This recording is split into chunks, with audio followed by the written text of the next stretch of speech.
Mes chers élèves, bonjour, j'espère que vous allez bien. Bienvenue à vous à notre 24e cours. Dans ce cours, nous allons aborder les verbes pour la première fois. Les verbes de 3 lettres.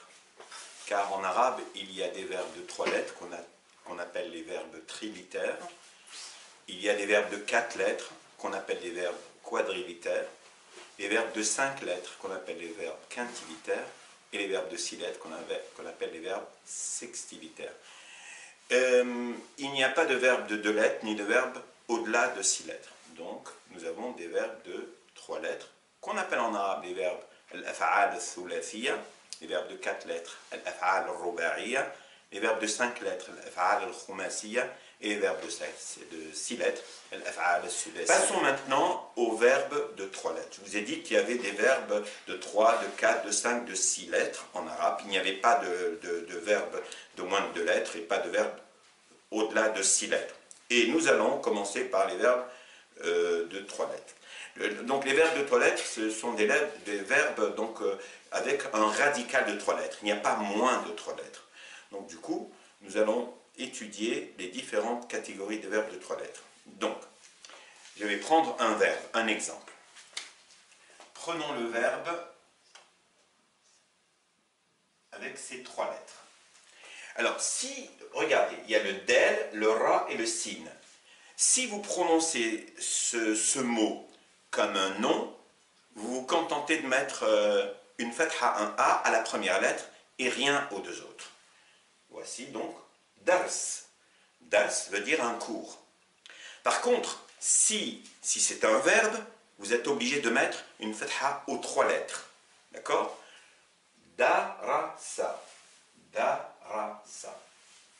Voilà, voici un exemple de verbe. La majorité des verbes de 3 lettres sont des verbes qui ont fatha aux 3 lettres. Et quand vous avez ce type de verbe avec fatha aux 3 lettres, il est forcément au passé à la 3e personne du singulier. En arabe, vous n'avez pas de verbe à l'infinitif. Ça n'existe pas. Ça veut dire que vous n'avez pas des verbes genre étudier ER, ça n'existe pas. Un verbe, quand il est à l'infinitif, c'est qu'il est au passé. En voici un exemple. Et il est à la 3e personne du singulier. Ça veut dire que ce verbe est en même temps au passé et à la 3e personne du singulier masculin. Ça veut dire il a étudié. Nous on dit que c'est le verbe étudier, mais en fait ça veut dire il a étudié. Et vous n'avez pas d'équivalent de étudier ER, ça n'existe pas en arabe. Donc darasa, la majorité des verbes de 3 lettres fonctionnent comme ça. Voilà, c'est ça notre infinitif. Et c'est ça ce que vous allez trouver dans le dictionnaire. Simplement, il y a deux variantes des verbes de 3 lettres. Donc la majorité des verbes de 3 lettres sont en a, darasa, kataba, akala et ainsi de suite. Mais il y a une variante qui est la suivante. Je vais prendre un verbe avec un shin, un sh, le ra et le b. Le shin, le ra et le b. C'est le verbe boire. Et comme je vous ai dit, la majorité des verbes sont en a. Par contre, celui-là, non. Il y a une petite catégorie qui sont en aia. Donc, pour dire le verbe boire, on ne dit pas sharaba, mais shariba. Shariba. Pardon. Ne me demandez pas pourquoi, ça n'est pas sharaba, c'est comme ça, c'est shariba. C'est une variante des verbes de 3 lettres dont la majorité sont en a. Mais est-ce que c'est la seule variante? Non. Il y a une dernière variante qui est en a ou a. Ne me demandez pas pourquoi elle n'est pas en a. On va prendre un verbe. On va prendre un verbe qui commence par un kef. Avec le ba et avec le ra. Est-ce que c'est le verbe kabara? Non. C'est le verbe kabura qui veut dire grandir. Kabura. Je récapitule. Donc, les verbes de 3 lettres, c'est le minimum. Donc, c'est les verbes avec le minimum des lettres qui existent en arabe. La majorité donc, de ces verbes sont en a. Donc, comme darasa, kataba et ainsi de suite. Dhahaba et ainsi de suite. Il y a une variante qui est en AIA, sha comme shariba. Et il y a une autre variante qui est en A ou A, qui est en moins, il y a moins de verbes en A ou A, encore moins de verbes en A ou A que de verbes en AIA. Donc, voici les verbes de 3 lettres. Il y a 3 possibilités, soit AAA, soit AIA, soit A ou A. Je peux vous donner d'autres exemples. Alors, on va prendre, dans les verbes en AAA, nous avons le verbe kataba, écrire. Kataba. Et ça se lit toujours comme ça. Dhahaba, partir. Akala, manger. Les verbes en AIA, nous en avons un bon nombre. Je vais donner quelques exemples. Le verbe rakiba, monter à bord d'un moyen de transport. Le verbe amila, travailler.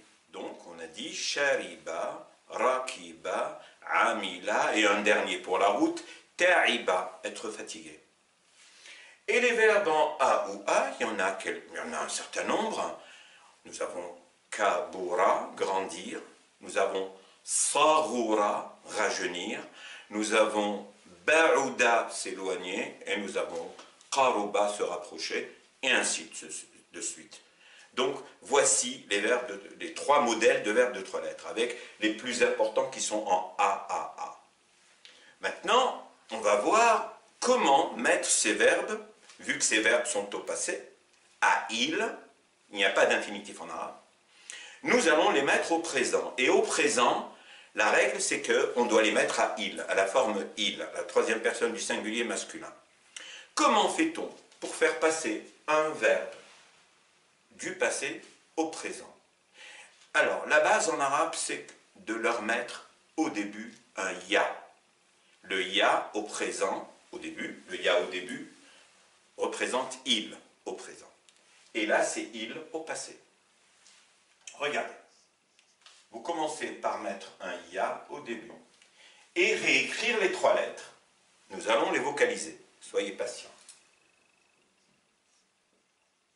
Donc, qu'est-ce que j'ai fait? J'ai mis le ya au début, le ya avec fatha au début, et j'ai écrit les 3 lettres. Mais je n'ai pas mis les voyelles.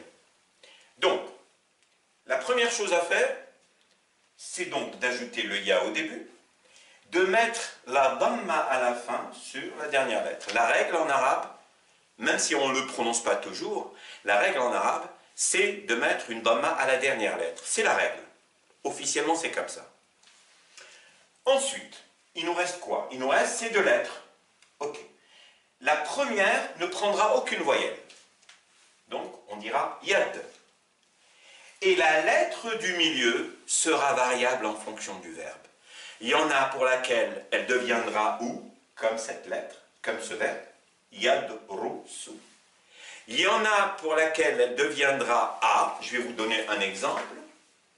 Prenons le verbe dhahaba. Dhahaba. La lettre du milieu ici, elle s'est transformée en ou. Celle-ci, elle va rester a. Donc on va faire la même chose. On met le ya, on écrit les 3 lettres, n'est-ce pas? On met le ou à la fin, c'est la règle. La première lettre ne prendra rien, donc yev, et cette lettre prendra un a, restera a. Et maintenant, je vais évoquer le 3e cas de figure, lorsque la lettre du milieu devient i. Donc je vais prendre un verbe, le jim, le lem et le sin. Lisez-moi ces 3 lettres comme un verbe. Je pense que vous avez deviné, c'est jalasa. Donc je vais faire les transformations pour mettre ce verbe au présent. Je vais mettre un ya avec une fatha, comme ici d'ailleurs. Je vais écrire les 3 lettres. La lettre finale va prendre un ou, vu qu'on est au présent. La première lettre va perdre sa voyelle, donc on aura yedj et lisu. Donc on a quoi? On a darasa yadrusu, dhahaba yadhabu et jalasa yajlisu. Si on prend en considération ces 3 verbes, darasa, dhahaba, jalasa. Je vous pose une question. Est-ce qu'on pourra deviner que la lettre du milieu de darasa va se transformer en ou, avoir ou au présent? Que la lettre du milieu de dhahaba va garder son a au présent, et la lettre du milieu, donc l'âme de jalasa, va avoir une kasra au présent. Est-ce qu'on peut le deviner? On ne peut pas le deviner. C'est la raison pour laquelle le dictionnaire, quand il vous donne le sens d'un mot, d'un verbe, voilà, il va, avant de vous donner le sens du verbe, il va mettre entre parenthèses la voyelle de la lettre du milieu. Il va faire ça, regardez. Il va faire par exemple, pour darasa, darasa, il ne va pas vous vocaliser le verbe au passé parce que vous le savez. On peut le faire, mais bon, on le sait. Et il va vous donner à côté du verbe darasa, il va vous donner un ou. Ça veut dire que la lettre du milieu aura au présent la voyelle ou la dhamma.